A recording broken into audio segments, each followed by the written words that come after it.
Samsung's Galaxy S devices tend to launch shortly after the annual Mobile World Congress trade show, and with MWC 2016 taking place in late February, it can't be long until the Galaxy S7 is revealed.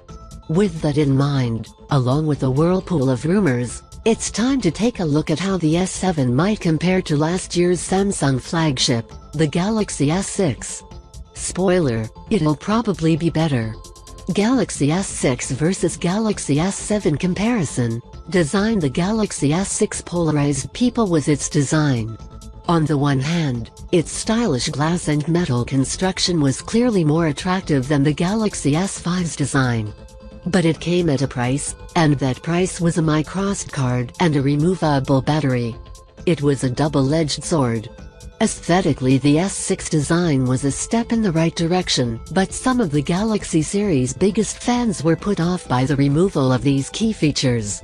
Will the Galaxy S7 continue on this path? In terms of looks, the S7 probably won't differ much from the S6 unless Samsung only releases one version with a dual-edged screen, in which case it will look more like the Galaxy S6 Edge.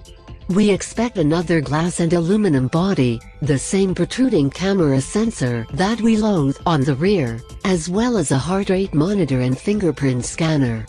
But the crucial difference is that the Galaxy S7 may support microSD cards. Galaxy S6 vs Galaxy S7 comparison. Display. The Galaxy S6 introduced a QHD 2560 x 1440 pixels display to the S series, and it is a triumph. This is one of the best displays an Android phone has ever had. It has deep, rich colors and incredible fidelity. Can the Galaxy S7 beat this? Yes and no. It is seriously unlikely to have a higher resolution. 4K simply wouldn't provide the cost-benefit ratio to make it a worthwhile venture for Samsung. Instead, it will probably have a QHD resolution display with roughly the same dimensions as the S6's. The only improvements it could make are in brightness, color and possibly battery efficiency. Which, if any, of these it will achieve and to what degree, remain to be seen. Galaxy S6 vs Galaxy S7 comparison. Camera. The Galaxy S6 has a splendid camera which, despite not ranking on our best Android cameras list, although the S6 Edge Plus did, was one of the strongest offerings from a manufacturer last year. It's capable in low light, rarely overexposed in daylight, and provides natural colors.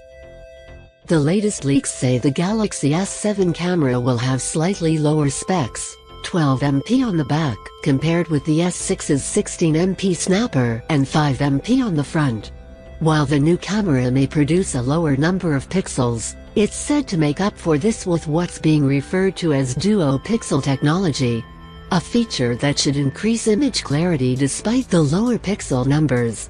We'd be very surprised if the camera tech wasn't better in some way, but as is becoming an emerging pattern, this might just be an incremental improvement. Galaxy S6 vs Galaxy S7 comparison. Battery. All signs indicate non-removable battery for the Galaxy S7 and no USB Type-C connector. What's more, Samsung reduced the battery capacity of its Galaxy devices last year, with both the Galaxy Note 5 and Galaxy S6 sporting smaller batteries than their predecessors.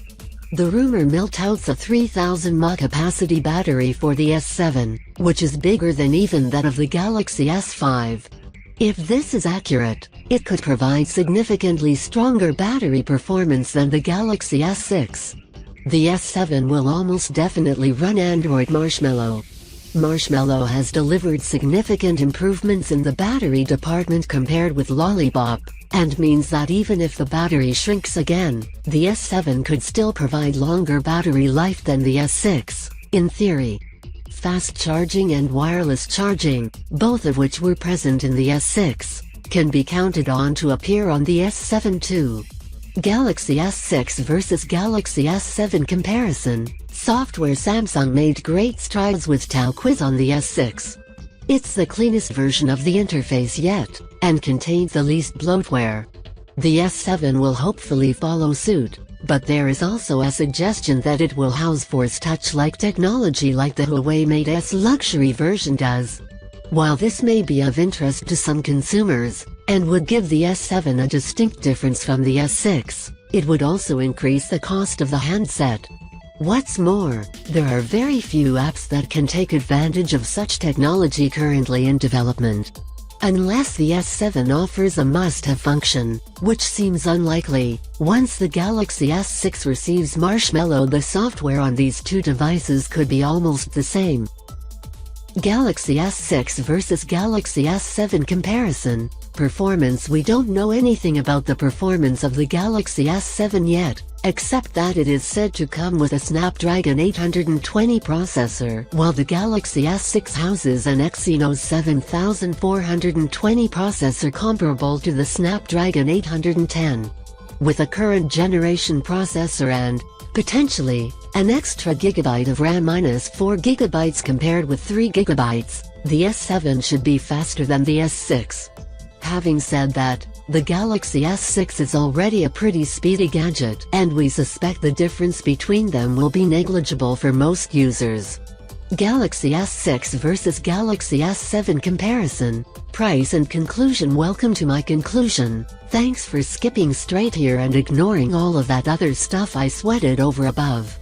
To sum up the big changes, there's, not many. The S7 is one of the in-between handsets for Samsung. Just as Marshmallow isn't radically different from Lollipop, the S7 will owe more to the S6 than the S6 does to the S5. But that could be a good thing. The Galaxy S6 made some crucial progress in its software and design compared with its predecessor, although it slipped back a little in the battery life stakes. If Samsung focuses on improving the weaker aspects of the S6, while reducing the launch cost by 10% as has been speculated, the S7 could be a dream device for S5 owners, but wouldn't exactly have current S6 owners feeling jealous.